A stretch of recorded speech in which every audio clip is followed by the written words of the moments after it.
प्यारे दर्शकों नमस्कार। तारीख है आज 3 मई 2026, दिन रविवार, हिंदी तिथि ज्येष्ठ माह कृष्ण पक्ष द्वितीया। आइए नजर डालते हैं हमारे प्यारे राज्य उत्तराखंड की तमाम बड़ी खबरों पर। वीडियो शुरू करने से पहले कमेंट बॉक्स में जय हिंद लिखकर हमें सपोर्ट करें। तो चलिए शुरू करते हैं। सीएम धामी बोले, मानव वन्य जीव संघर्ष का बढ़ना बेहद गंभीर, भविष्य में ऐसी घटनाएं ना हो इसके एक प्रयास जारी। हल्द्वानी में सीएम पुष्कर सिंह धामी ने कहा कि देश की जनता को विश्वास हो चुका है कि डबल इंजन की सरकार ही विकास करा सकती है। देश में जिस राज्य में चुनाव हो रहे हैं वहां डबल इंजन की सरकारें ही बन रही हैं। मुख्यमंत्री धामी राजकीय मेडिकल कॉलेज परिसर में पत्रकारों से बातचीत कर रहे थे। पश्चिम बंगाल और असम चुनाव से संबंधित सवाल के जवाब पर सीएम ने कहा कि आज डबल इंजन देश में विकास और सुशासन का पर्याय बन चुका है। केंद्र और राज्य दोनों मिलकर अच्छे तालमेल व एक दूसरे की भावनाओं, आवश्यकताओं और जरूरतों को समझते हुए विकास को अंजाम देते हैं। नितिन नवीन का दौरा चला, 5 राज्यों की मतगणना के बाद जल्द तय होगी आगमन की तारीख। उत्तराखंड में राज्य भाजपा के 2 सर्वे पीएम नरेंद्र मोदी, गृह मंत्री अमित शाह और रक्षा मंत्री राजनाथ सिंह की अप्रत्यक्ष रूप से कार्यकर्ताओं में जोश भरने के बाद अब राष्ट्रीय अध्यक्ष नितिन नवीन के 3 दिवसीय दौरे की तैयारियां तेज हो गई हैं। उस दौरान सभी 70 विधानसभा सीटों पर जीत के दावेदारों का मंथन होगा। राष्ट्रीय अध्यक्ष का आगमन आगामी चुनावी तैयारियों के नजरिए से राज्य भाजपा के लिए अहम है। इस बार भाजपा समय रहते एक सीट पर मंथन करेगी। विधायक को फिर से टिकट देना है या नए मजबूत दावेदार होंगे। कुछ सीटों पर यह भी देखा जाएगा कि दूसरे दलों के मजबूत दावेदारों को भाजपा से टिकट दिया जाए। कांग्रेस को झटका, प्रदेश अध्यक्ष महेंद्र भट्ट की मौजूदगी, कई नेताओं ने थामा बीजेपी का दामन। भाजपा प्रदेश अध्यक्ष महेंद्र भट्ट की मौजूदगी में कई कांग्रेस नेताओं ने आज भाजपा का दामन थामा। इनमें मीना शर्मा, वरिष्ठ उपाध्यक्ष महिला कांग्रेस व पूर्व चेयरमैन रुद्रपुर नगर पालिका, दर्शन लाल आर्य, पूर्व विधायक प्रत्याशी 2022 घनसाली और लक्ष्मी राणा, पूर्व जिला पंचायत अध्यक्ष रुद्रप्रयाग व 2017 कांग्रेस प्रत्याशी शामिल हैं।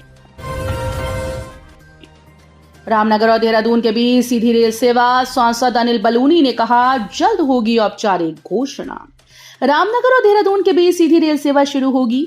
सांसद अनिल बलूनी ने इस संबंध में रेल मंत्री को पत्र लिखा था। रेल सेवा के संचालन की सभी तैयारियां पूर्ण हो चुकी हैं। तिरुमदारा में सिद्धमूला क्रांति एक्सप्रेस का ठहराव होगा। एक्स पर जानकारी साझा करते हुए सांसद अनिल बलूनी ने कहा कि विगत जनवरी माह में मैंने माननीय रेल मंत्री अश्विनी वैष्णव जी से भेंट कर रामनगर से देहरादून के बीच सीधी ट्रेन सेवा प्रारंभ करने का अनुरोध किया था। भारी मांग के समय यूजेवीएनएल देगा बैटरी से बिजली, पहली बार निगम 4 पावर हाउस लगाएगा बीईएसएस।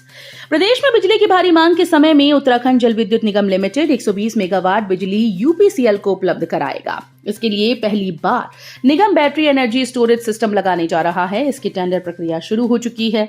दरअसल अभी तक यूजेवीएनएल जितनी बिजली जब पैदा करता है उसी दौरान वो ग्रिड में जाती है।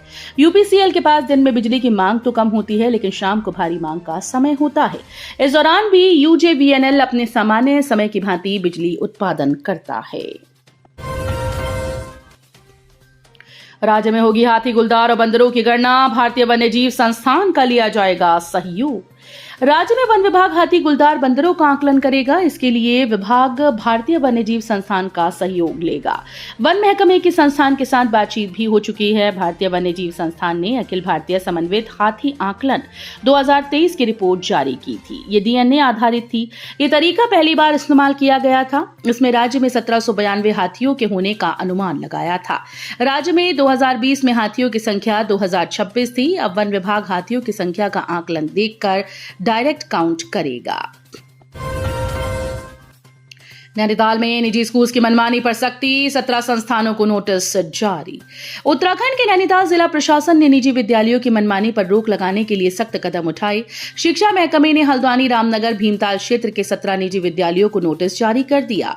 जिलाधिकारी ललित मोहन रयाल के अनुसार प्रशासन को शिकायतें मिली कि कई विद्यालय एनसीईआरटी पाठ्यक्रम के अतिरिक्त निजी प्रकाशनों की महंगी पुस्तकें अनिवार्य कर रहे हैं। साथ ही अभिभावकों को विशेष दुकानों से ही किताबें व अन्य शैक्षिक सामग्री खरीदने के लिए बाध्य किया जा रहा है।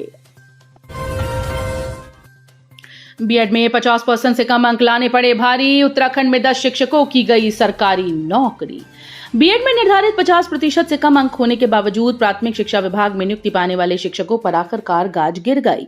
उत्तराखंड हाईकोर्ट के अंतिम फैसले के बाद जनपद में तैनात 10 शिक्षकों की सेवाएं समाप्त कर दी गईं। मामला वर्ष 2019-20 से जुड़ा है, जब कुछ अभ्यर्थियों ने जिनके बीएड में 50% से कम अंक थे, उन्होंने नियुक्ति प्रक्रिया के खिलाफ हाईकोर्ट में अपील दायर की। प्रारंभिक स्तर पर न्यायालय से राहत मिलने के बाद वर्ष 2022 में इन अभ्यर्थियों को शिक्षा विभाग में नियुक्ति दे दी गई थी। उत्तराखंड में प्रॉपर्टी डीलर्स की मनमानी पर लगेगी रोक, खसरा नंबर को ही फ्रीज कर दिया जाएगा। उत्तराखंड में अवैध कॉलोनीज के जाल को काटने के साथ ही प्रॉपर्टी डीलर की मनमानी पर लगाम कसने को सरकार सुरक्षा कवच तैयार कर रही है। अब केवल अवैध निर्माण को ध्वस्त करना ही काफी नहीं होगा, बल्कि उन जमीनों के खसरा नंबरों को ही फ्रीज कर दिया जाएगा ताकि वहां पर दोबारा से अवैध प्लॉटिंग ना हो।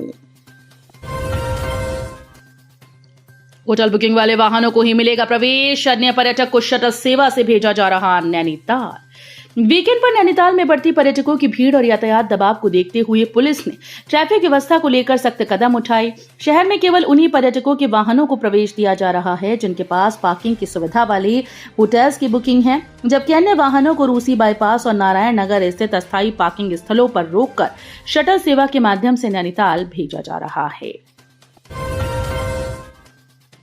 व्यावसायिक सिलेंडर के बढ़ते दाम, व्यापारियों में नाराजगी और आक्रोश, बोले जेब पर डाका। व्यावसायिक एलपीजी सिलेंडर की कीमतों में 993 रुपए की बढ़ोतरी से व्यापारियों में भारी नाराजगी है। विभिन्न संगठनों ने इसे छोटे कारोबारियों पर सीधा आर्थिक बोझ बताते हुए विरोध दर्ज कराया और कीमत वृद्धि को वापस लेने की मांग की। व्यापारियों का कहना है कि अचानक हुई इस बढ़ोतरी से ढाबों, ठेलों और छोटे व्यवसायों की लागत बढ़ जाएगी, जिससे आम जनता पर महंगाई का असर पड़ेगा। सशक्त एकता उद्योग व्यापार मंडल ने बैठक कर एकाएक कीमत बढ़ाने का विरोध किया। कुसुमखेड़ा में हुई बैठक में सीमा बत्रा ने कहा कि घर से बाहर रहने वाले लोगों का खाने का खर्च बढ़ गया है। तेज सिंह कार्की और ज्योति अवस्थी ने कहा कि सरकार जनता को बेवकूफ बनाना छोड़ दे। पुलिस की पिटाई से आहत युवक ने दी जान, एसएसपी ने दिए जांच के आदेश, थानाध्यक्ष लाइन हाजिर। कोटद्वार के सतपुली नगर से सटे जयहरीखाल विकासखंड के नगर के निकटवर्ती गांव रैतपुर में एक युवक का शव घर से 300 मीटर दूर पुल से चुन्नी के सहारे लटका मिला। युवक की ओर से देर रात आत्महत्या किए जाने की आशंका जताई जा रही है।